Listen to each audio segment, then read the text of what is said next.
Hi everyone, how are we doing today? We good? Yeah? How many of you guys feel like this when it comes to your business? That you're constantly chasing your tail, that you're always looking for new leads, or you're trying to keep up with the latest and greatest social media craze?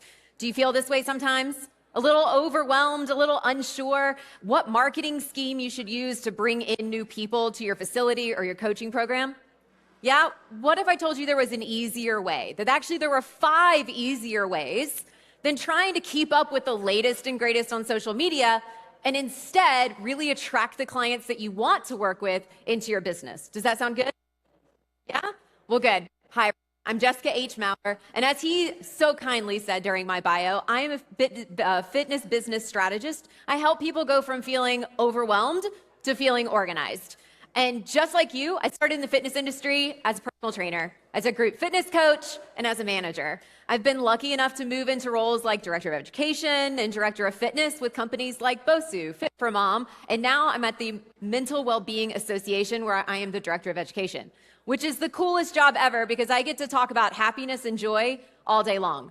And now I know some of you guys were with me last time at Career Lab when we were in Anaheim. It's nice to see your faces again. You guys get to see a different presentation, but we're still going to talk about happiness. Sound good? Yeah? There is a fact that we have to come to terms with before we can continue this presentation, though. Ready? Customers purchase based on trust, credibility, and loyalty.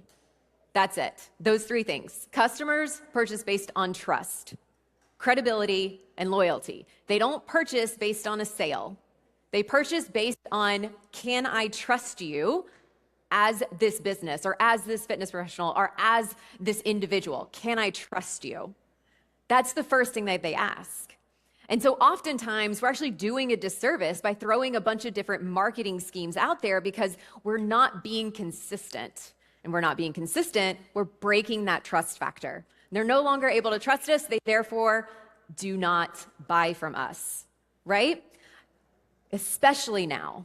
Because people, consumers, they're very standoffish about anything that they see online, specifically on social media. That. Because of AI, right? How many times have you been scrolling AI and you saw a woman that was walking a bear on a leash? Yeah? How many of you guys have been scrolling scrolling social media and you've seen something that was obviously just tremendously fake that got you so upset, like in your bones, right? Consumers are going through the same thing we are. They don't know what to trust anymore online. It's the reason why we're seeing sales crash when it comes to social media. You may have been able to get likes and your reach might have been extremely high 2 years ago. And then in 2025, you kind of were like, well, where'd everybody go? Yeah? Because nobody's really interacting with social media at this point. So if your entire marketing is based on 1 app or 2 apps, then you're missing the bigger picture. You're actually not building a lot of trust because consumers don't know if they can trust what's on social media. So in this presentation, we're gonna go through 5 ways that you can start marketing and keeping clients, not only bringing new clients in, but keeping the clients you have through strategies that do not involve learning a dance on TikTok. Sound good? Yeah, you're very welcome. Number 1, we've got to start focusing on the mental aspects of fitness over the physical aspects of fitness. And if, again, you were here with me last time, you got to hear me talk about this, but we'll go through it really quickly. This means in all of your marketing, in anything that comes out of your mouth or is written down about your business, needs to be about the the mental benefits of fitness over the physical. So what do I mean by that? Do you know that there's only 25% of Americans who work out 3 times per week? Only 25. Look around the room. That's the 25%. This is it. It's us, right? The other 75% of Americans are not working out 3 times per week. But out of the people who are working out, 78% of them are working out for their mental wellness. Only 46% are working out for a physical transformation. That means 78% are working out because fitness makes them feel better. Don't you agree? Does fitness make you feel better? When you leave, do you want to punch someone in the face as much as when you showed up?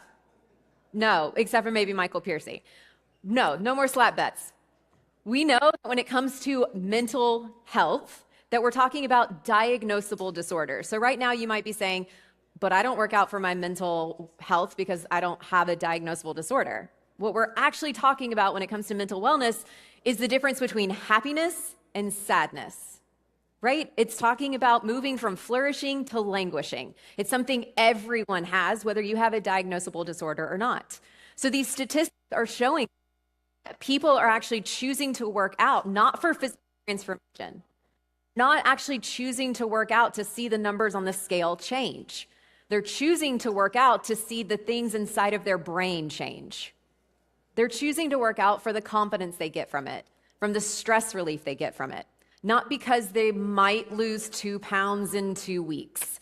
What's actually bringing them into the gym is the fact that they're going to be able to control their emotions for a longer period of time. They want to feel less stressed. Don't you want to feel less stressed? Absolutely, they as well. And so anything that comes out of your mouth about your business should be about that. Should be about how you're going to make them feel better instantly. One single dose of exercise can make someone feel happier, can make someone feel less stressed. It cannot make someone lose weight. But oftentimes we're still caught up with these marketing messages, right? We're still doing things like burn or earn this treat or this meal. How many of you guys are still doing turkey burns around Thanksgiving? It's okay, you can admit it. We're still using things like time to get swimsuit ready, right about April and May when things start to heat up again. We're starting to still see things like no pain, no gain, or you're gonna lose 10 pounds in 10 weeks. We're starting to see this resurgence of smaller being better than anything else, to shrink, to take up less space. Sure, you can blame it on GLP-1s, but it's also a marketing tactic, right? But instead, where we're seeing the majority of the people gravitate towards are companies or coaches that are using other verbiages. There, it flipped. Things like energizing, things like stress less, words like stronger than ever, phrases like youthful aging, anything around that longevity aspect of things, or using terms like empowering. These are the programs that we're seeing actually sell within clubs, is when we flip the script away from this being a drop 8 pounds in 8 weeks and instead being something that's going to make you feel happier, feel less stressed. That is what consumers are gravitating towards. That's what they're willing to spend their money, which is ultimately what we need in order to have our business, right? It's been for too long that we've made these broken promises to consumers. I promise if you work out with me for the next 8 weeks, you'll lose 8 pounds. Can you actually promise that to your clients? No, you know you can't. Absolutely not, because there's so much that is involved with changing your body. It's nutrition, it's sleep, it's hormones, it's hydration, it's everything you've heard about today from other people on the stage, right? It's not just about what they do in the gym with you, but we keep promising that. That's continually to be what we market. And so people come, they experience us, they don't get the results that they were promised. What does that do to our trust factor? Straight down, exactly, straight down. So instead, we flip the script. Instead of focusing on the physical, we can focus on the mental. I promise after this one session with me, you will feel happier. You'll feel less stressed. You won't want to punch someone in the face. That ultimately is the biggest win, right? Let's keep going and kind of summarize this all together by saying if you don't learn anything else from this segment, it's that exercise is not punishment. We've used that as a marketing tactic for a long time as an entire industry, that if you ate this, you need to come burn it off. We see this a lot around the holidays. How many times have you seen the chart shared on Instagram or Facebook that's like, if you eat a Reese's cup, you got to do this many burpees, right? That's waiting, exercise. Ultimately, talk louder if you want. That ultimately is pushing people out of our industry in a loss. It's only 20% of people working out. We need the other 75% in. Then we've got to change how we're bringing them into our places, how we're bringing them into our facilities. So look at your verbiage that you're putting out in marketing. Look at what you're saying. Look at what's going out on social media. If you're just focused on the physical and you're not focused on the mental, then you're missing a huge marketing aspect of your business. Make sense? Cool. We've been talking about this a lot today, and it's about the community aspect of fitness. The community part is just as valuable to the sets and reps. It's the social connection. And we know through looking at science and research that humans are the happiest when they are able to connect socially. And that ultimately what is a gym space, right? How many of you guys remember the show Cheers from back in? There we go, got some hands. I'm dating myself, obviously. Okay, that's fine. In the theme song of Cheers, it is a bar where everybody knows your name, right? It's a place where everybody knows your name. Your gym should feel like that. When someone walks into your gym facility, the front desk should know that person's name. All of the trainers should know that person's name. Everybody in the group fitness realm of your business should know that person's name, right? It should feel like a family, a found family, because you are far less likely to leave found family, right? If you don't know anybody, it's easy for you not to show up. But if your friend is like, hey, I'm going to be there, then you go most of the time. Okay, some of the time. I want you to think about your gym like a spider web. The spider web itself is the community. All of the strands that are in the spider web, those are all the connection points. And notice they don't all go to the middle. They don't all go to you, the coach. They go all around to the other clients as well. And then the thickness of those strands, that's the camaraderie, that's the love, that's the friendship. Now, how many of you guys have been walking out before and you've run into a spider web and it like stayed with you for like 3 days, right? Those are the gyms that made it through COVID. Versus walking through a spider web and you were able to just easily move it off and over to the side. Those are the gyms that didn't make it through COVID, right? Through the shutdowns. If you focus on all of the community aspect of your business, it will become stickier. And stickier meaning that they're less likely to leave. Because again, they're in their found family. Ways that you can build your spider web, obviously names like we just talked about, but also asking questions and not just how are you today? Because most of the time when you ask someone how are you today, what do?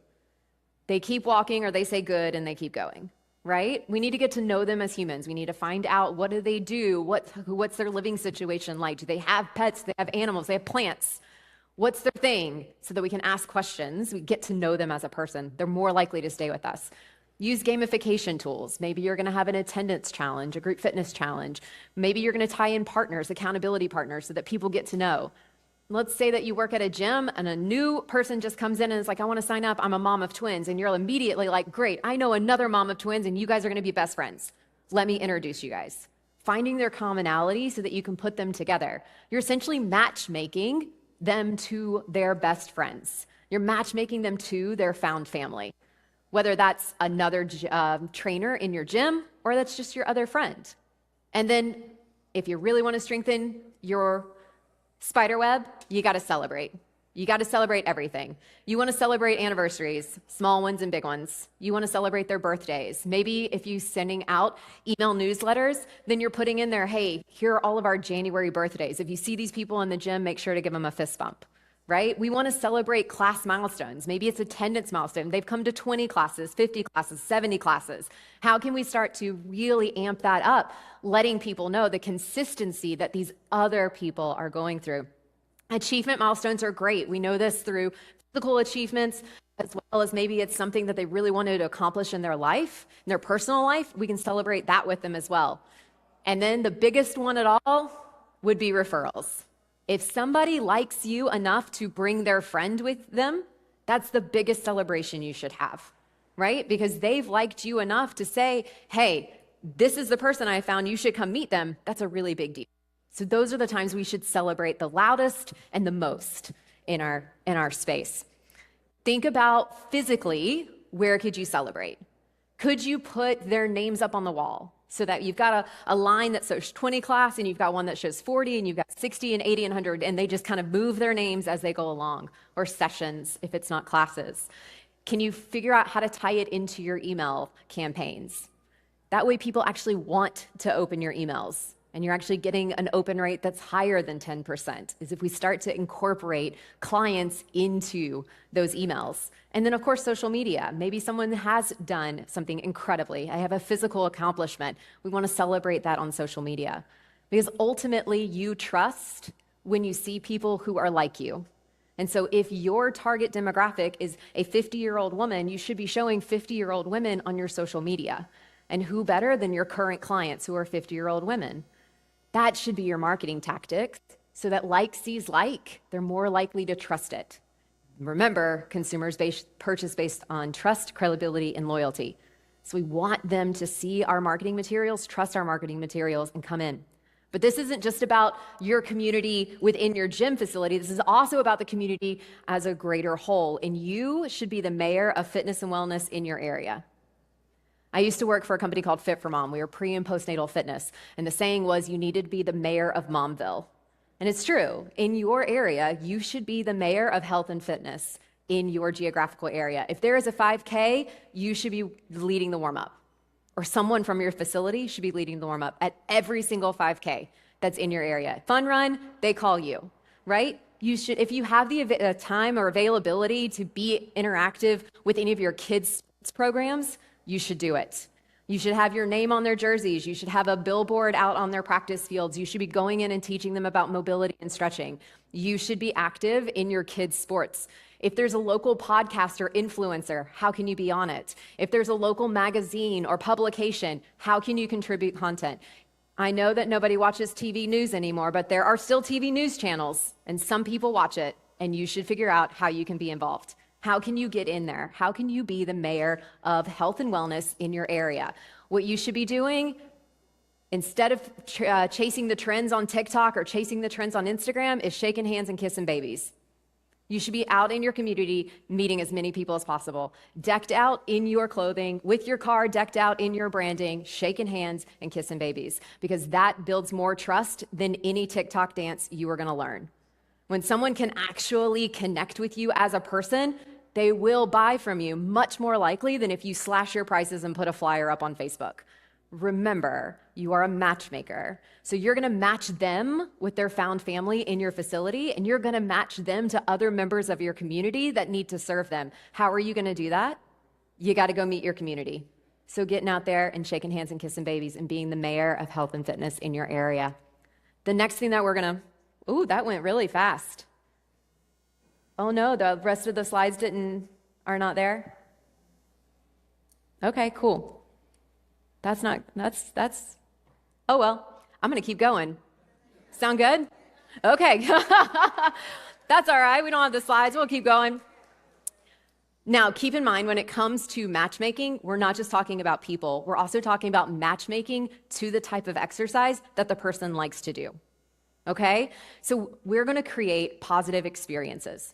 The more positive experiences that you can create for your clients, the more likely they are to tell other people about what they've experienced. The more likely they are gonna come back to your facility. The more likely they're gonna bring friends to your facility, so that you're not out there having to chase leads, the leads are coming into you. How can you create positive experiences? You can help the person find their perfect workout. Their perfect workout is not your perfect workout. Right? We have something that's called the false consensus effect. The false consensus effect means that we think whatever we like, everyone else likes.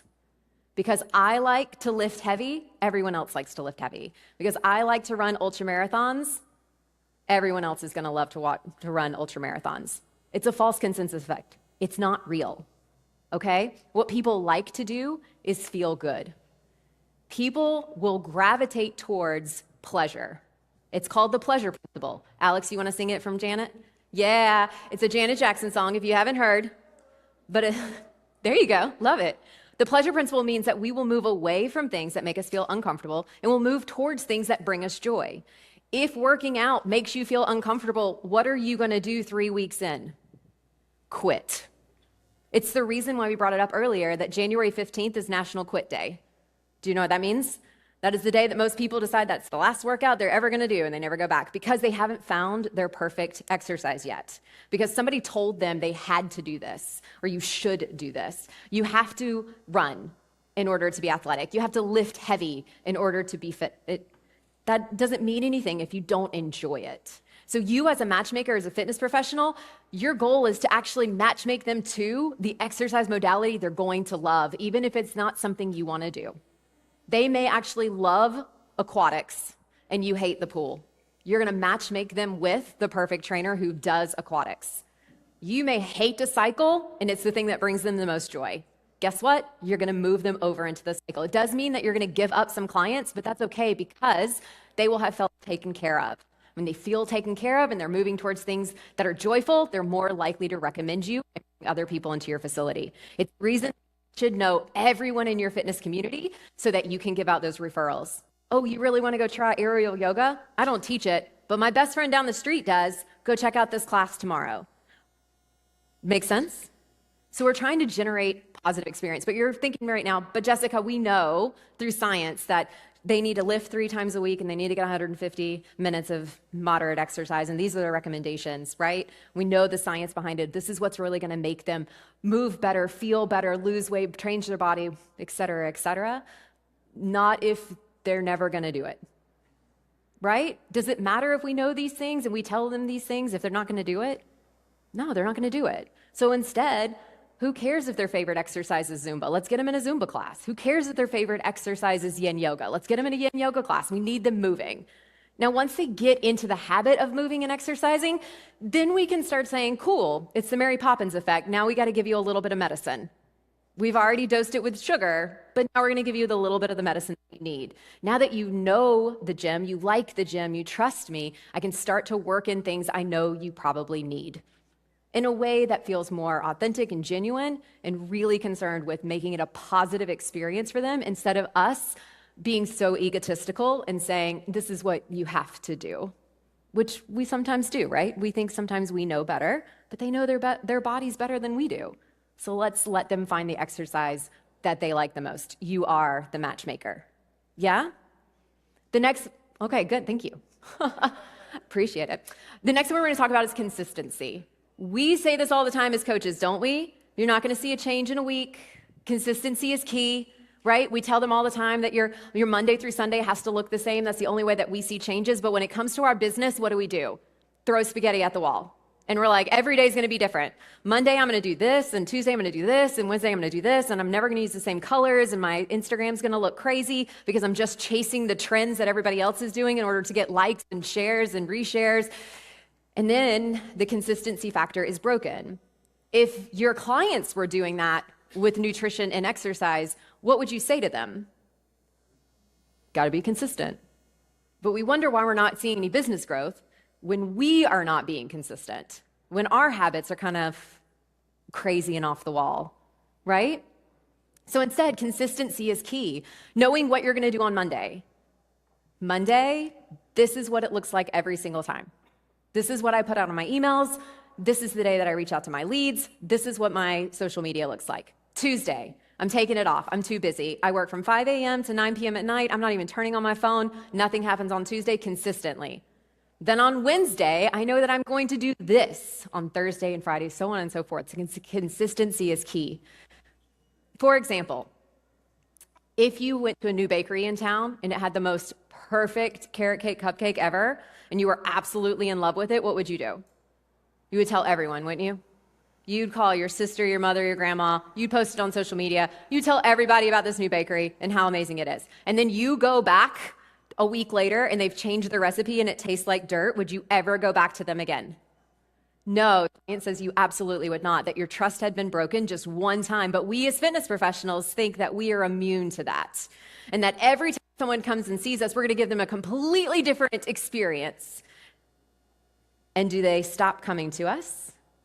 Yes. If you went to a training session and it made you feel so calm and so powerful and energized all at the same time because you were practicing kettlebells and you were using medicine balls and you were doing things that were really powerful, and the next time I came to see the trainer and the trainer was like, cool, everything you just learned out the window. Here's some dumbbells. We're going to learn compound movements. I'd almost have like whiplash, right? Okay, but I'm going to give it one more shot. Now go back again. They're like, cool, forget everything I just taught you. It's kickboxing day. How many people like to fail in life? Got one in the house. Look, people don't like to fail. They like to feel successful. Remember, we move towards things that make us feel pleasurable. Right? We move away from things that don't feel so good. But we keep inviting our clients to fail over and over and over again. We keep throwing stuff at them. Look at this cool thing I just learned. Did you know you could do it backwards? You could also do it in heels, right? None of that stuff really matters because they're not going to feel successful. Success comes from repetition. Repetition comes from consistency, right? And so instead of throwing crazy things at them with their programming, be consistent, just like you would do for yourself. And if you're running a facility, encourage your trainers to do the same. Instead of changing things all the time, Focus on that. Consistency is key. Consistency is key in your business. Consistency is key when you train other people. So stop throwing spaghetti against the wall and be more consistent. Finally, the last thing that you can do in your marketing as well as in your business in order to retain clients is to personalize your communication. Now, we've talked about it all morning long, that personalization is the thing of 2026, right? However, how many of you guys are using ChatGPT to write all of your emails? Text messages, social media captions. There we go. It's okay, we can admit it. How personalized is that? And if you're not, you're now going to be like, oh, that's the one thing I learned. I'm going to use ChatGPT to write all my emails. Got it. Not the point of this. We need to be personalizing our communication, even if you're using AI to write it. There's nothing wrong with using ChatGPT to write all of your content, as long as you are personalizing it to the person it's going to. And if it's something that's going to the collective whole, everything out there, you need to think about your target demographic. What are they going to respond to?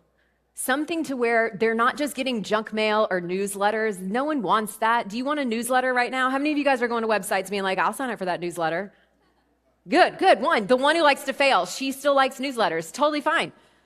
No, the only newsletter I want is from my son's middle school. I definitely don't want it from anyone else, right? What I want is when I open up my email to be surprised and delighted. I want to surprise and delight. I want to know that when I open an email from you, you have answered the question I was Googling last night at 2 a.m. If you can answer what I was Googling at 2 a.m., I am now interested to learn more about you and your services. So if you're scrolling social media, think about what your target market is looking for, not what you want to post, not something egotistical about yourself or what you've accomplished, but instead, what is your target market looking for? What are they Googling? Sit down and write 50 questions of like, what are they Googling? What are they asking their best friend? What are they asking their sister? What are they trying to get the information from? And then you give them that answer. Now, I'm not saying step out of line, don't get out of scope of practice. And remember, you got friends because you've been out shaking hands and kissing babies, and now you know everyone in your community, and they can answer it for you, right? If you really want to work with moms who are getting ready to be empty nesters, and you don't know anything about starting college funds, don't give out any information about starting college funds, but work with a banker that you met because you were out shaking hands and kissing babies because you are there of fitness and wellness in your town. Make sense? Yeah, so you can start to personalize it to where you're thinking specifically about your target market, who they are, their gender, their age, what are they going through, what are they Googling at 2 a.m.? Make your marketing answer that. And if you can make your marketing answer that, they will come to you instead of you consistently chasing your tail. Make sense? I want to wrap this up really quickly because I know I'm out of time, to say that you guys are doing amazing work. Right? We are on the front line really and truly trying to make people healthier and happier. So give yourself a round of applause for a moment. I know, because you're doing great work. And I know sometimes when you come to events like this, you get really inspired, and then on the other hand, you're like, man, I'm doing everything wrong, right? And so I want you to leave here knowing, no, you're really doing amazing things. We're just giving you tiny little tweaks that you can do in order to improve your business so that you can support more people. So right now, in your little notebooks that you have, open it up. I want you to give me one thing, just write down one thing that you are going to do differently in the next 7 days. Just one.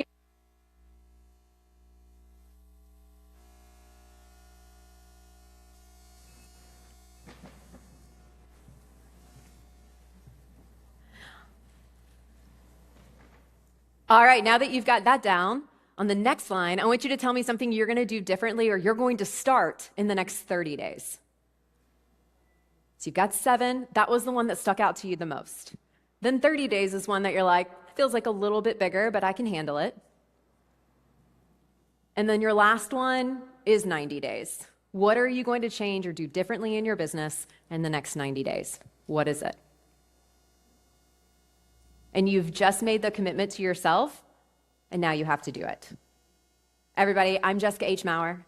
I want to thank you for your time, your effort, and your energy today. Thank you for being here with me. Thanks for going through the technical glitches as well. If you want my slide deck, make sure to come see me afterwards. I'll be able to send all of it to you. You can find me at jessicahmaurer.com. That's Maurer, M-A-U-R-E-R. Or you can just come up to me afterwards. I'll give you my business card. We can change information because I, too, would like to shake hands and kiss babies. So thank you guys for being here with me today. Mary Chris is going to come up next and lead you in some movement. Give her a round of applause as well. Love it. Ladies and gentlemen, Thank you, give it up for Jessica Maurer. Outstanding.